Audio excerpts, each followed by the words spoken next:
AI wants to help you manage your trash. Yes, it is the Alligator News Roundup. Plus, international turtle smuggling, angry dive bombing seagulls, Nuke is cool again, and so is plumbing as a career path.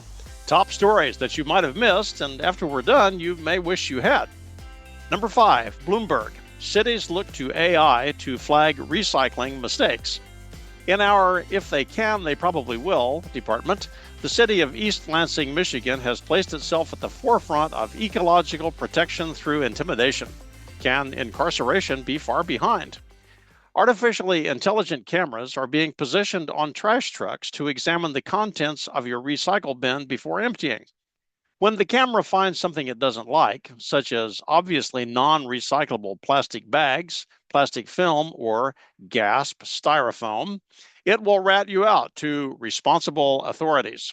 The responsible authority will then paste the photo to an old fashioned postcard and send it to you in the mail, gently educating you on the sinfulness of unequally yoking your styrofoam to your cardboard, as in the spirit of 2 Corinthians 6:14b. Look it up. Failing to distinguish between the clean and the unclean is the new sin that will destroy us all. See Leviticus 11:47a. Other cities that have followed suit are Leduc, Alberta. That's in Canada for you Midwestern hicks. It's implementing a closely related program involving compost. Contamination of organic compost with non-organic materials was a real problem. But once they began photographing the problems and letting residents know that someone was watching, the population cleaned up their act. Nothing like the threat of local government action to help people stay on the straight and narrow. For he beareth not the sword in vain, Romans 13:4. You see how scriptural all this is?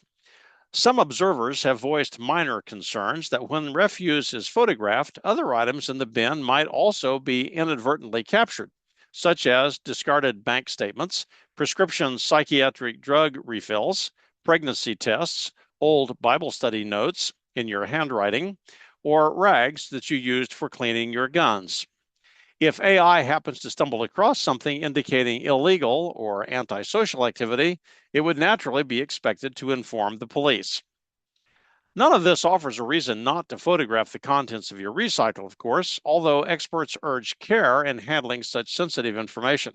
But not to worry, the artificial intelligence is artificially intelligent enough to determine whether you are a threat to public safety or not, and whether you should be locked up or not. Number 4, The Guardian. Woman pleads guilty of smuggling turtles by kayak into Canada. Well, fortunately, she was caught just in time. According to the Turtle Survival Alliance, the brightly colored eastern box turtle is vulnerable because of roads, railroads, disease, illegal pet trade, and habitat destruction. Read human activity. Wan Li Ying, Wan Yi Ying, Wan Yi Ying had stuffed 29 of the harmless critters each into a sock and then piled them into a duffel bag, and then tossed the bag into her kayak for the trip across Lake Wallace at the border of Vermont and Quebec. Lake Wallace is only about half an inch wide on my Google map, so it's probably no challenge for a kayaker. Ms. Ng was apparently on her way to Montreal and then to China, where each turtle can command black market prices of up to $1,000 US. She now faces up to 10 years in an American prison and maybe a $250,000 fine.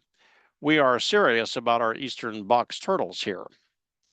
It is not reported what Ms. Ng, it is not reported what Ms. Ng's planned route to her final destination was.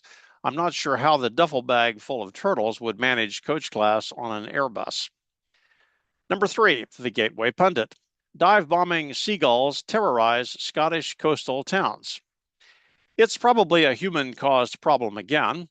Declining populations of fish in the sea on the northeast coast of Scotland have persuaded seagulls to move inland in search of more plentiful food. Food they are after are things like your chicken salad sandwich you are planning to have on a park bench, or your deluxe salmon platter with tasty remoulade sauce at a trendy outdoor bistro. A gull in Lancashire found his way into a home and attempted to plunder the house cat's food dish. There followed an unusual and raucous standoff, bird against cat. Reportedly, a colony of 3,000 seagulls regularly patrols the skies above Lancashire, putting a vermin control officer in mind of World War II Luftwaffe raids over England. Everyone dives for cover as they come in hot. Number 2, justthenews.com. Nuclear power sees renewed support but has opponents. Of course it does. A quiet renaissance of nuclear power is taking place in the U.S. as big tech requires more electricity than anyone ever thought we would need. Artificial intelligence and crypto require huge processing capabilities, and lots of computers need lots of air conditioning. Wind and solar are a really nice idea, in the same sense that 5 loaves and 2 fishes are a really nice idea for sharing one's lunch until 5,000 guests show up. See Mark 6:41 and related passages. Big tech shall not be denied, and U.S. regulators are getting on board with the idea of opening or reopening nuclear plants. Energy Secretary Jennifer Granholm, the same Jennifer Granholm who demonstrated the practicality of her electric car for a road trip by prepositioning staffers in gassers to hold charging stations open for her, while members of the public waited hours for a recharge, has recently approved the use of nukes in Georgia. U.S. requirements due to technology initiatives, it seems, will triple the requirement for power generation in the next 25 years. Wind and solar won't catch it. The founder of the Whole Earth Catalog, surely no hidebound conservative fossil fuel lover, has come to the conclusion that nuclear power is a really good idea. He points out that France is virtually completely powered by nuclear reactors. He wonders what our carbon output would be today if Americans had embraced nukes in the 1970s. Go figure. Wished we had a thought of that then.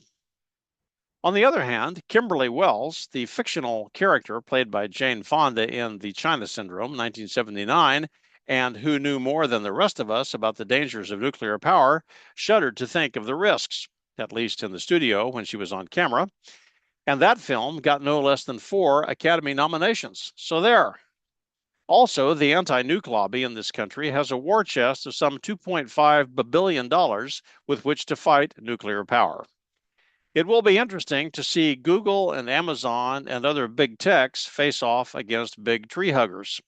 It really puts a lot of stress on left-leaning bureaucrats and politicians who tend to love both sides. Number 1, facilitiesdive.com. Skilled trades gain traction with Gen Z. Well, this is interesting.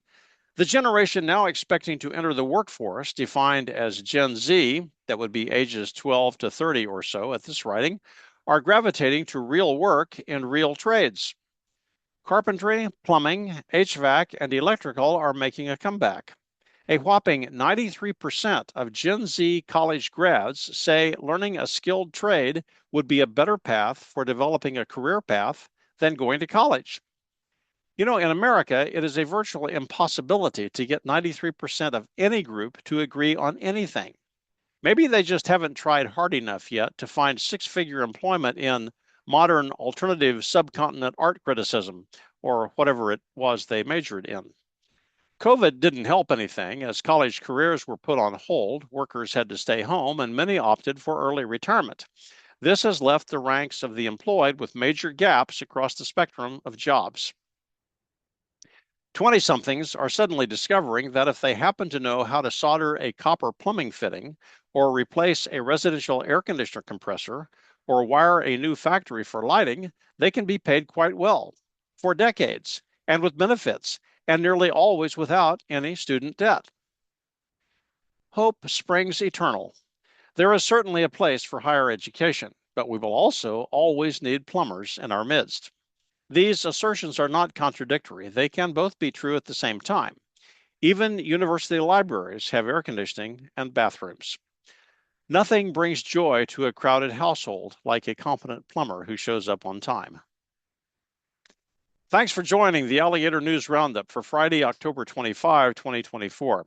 Listen, for those of you who have contributed to Via Christi Foundation for the distribution of books to cancer patients and their families, we extend heartfelt appreciation. Alligator Wrestling in the Cancer Ward, for you new subscribers, and our list is growing all the time, is my description of 83 days of hospital confinement with leukemia. The story is upbeat, hopeful, emotionally gut-wrenching, and laugh-out-loud funny. Copies can be attained at alligatorpublishing.com if you want it signed by the author. That would be moi, or at amazon.com, or really wherever books are sold. Hard copy, ebook, and audio versions are available. Via Christi Foundation supports St. Francis Hospital in Wichita, Kansas, and uses contributions from ANR followers and others to make copies of the paperback available to patients. We cannot continue to distribute the message of the triumph of Christian faith over adversity without your help. It is a distinct pleasure for me to visit the cancer ward regularly and hand out copies you have contributed. Click the link below and order a quantity of books to be offered in this way. I am duly appreciative. And hundreds of patients and caregivers you will never meet will be grateful to you. Have a good week. Be sure to help save the planet by separating your trash from your trash, and watch out for the seagulls. They gotta eat too. Enjoy the weekend.